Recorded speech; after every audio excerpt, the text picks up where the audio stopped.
అందరికీ very very good morning అండి. ఇది పత్తి మందారం అండి. ఇదిగోండి ఈ కొమ్మ ఒకటి ఇచ్చాడు ఆ అబ్బాయి. ఇచ్చేటప్పుడు అది ఇలాగా డెవలప్ అయింది చూడండి.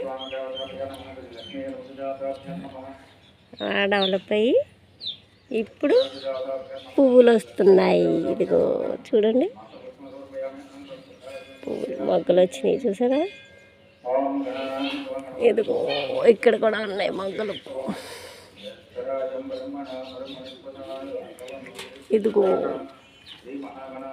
ఇదేంటంటే ఫస్ట్ మొగ్గ ఇలా వస్తుంది, వచ్చి వైట్గానే ఇడుస్తుంది పువ్వు. వైట్గా ఇడిచిన తర్వాత ఈ పువ్వుని 3 రోజులు 4 రోజులు ఉంచాలి. ఉంచితే అప్పుడు దీని అందం తెలుస్తుంది. ఫస్ట్ వైటే ఇడుస్తుంది, తర్వాత లైట్ బేబీ పింక్ అవుతుంది, తర్వాత వైలెట్ అవుతుంది. 3 రోజులు ఉంటే దీని అందం తెలుస్తుంది అన్నమాట. చాలా అంటే చాలా బాగుంటుందండి ఇది పువ్వు కూడా విడిచాక ఒకసారి మీకు వీడియో చేసి చూపిస్తాను నేను.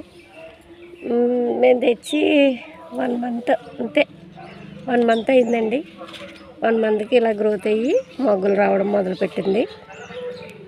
ఈ కొమ్మ ఇవ్వడమే లావుడు కొమ్మ ఇచ్చాడండి ఆ అబ్బాయి. కాకపోతే మెయిన్ అయితే ఇదే. ఇదిగో ఈ చిన్నగా ఇలాగ గ్రోత్ మంచిగా అవుతుందో అవదా, బాగుంటుందో బాగదా అనుకున్నాను. కొమ్మ కొంచెం బలంగా ఉండడం వల్ల బాగానే గ్రోత్ అయిపోయిందండి, బాగానే ఇదైంది.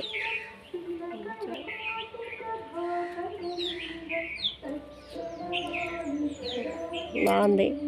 ఇంకా పువ్వు ఇడుస్తుంది. ఇంకా 1 వీక్ పడుతుందేమో అండి. అంటే చిన్నగా ఉన్నాయి కదా మొగ్గలన్నీ. ఒక 1 వీక్ పడుతుంది.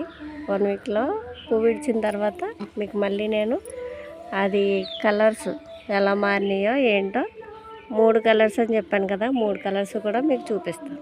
సరేనండి. ఓకే అండి, బాయ్ అందరికీ.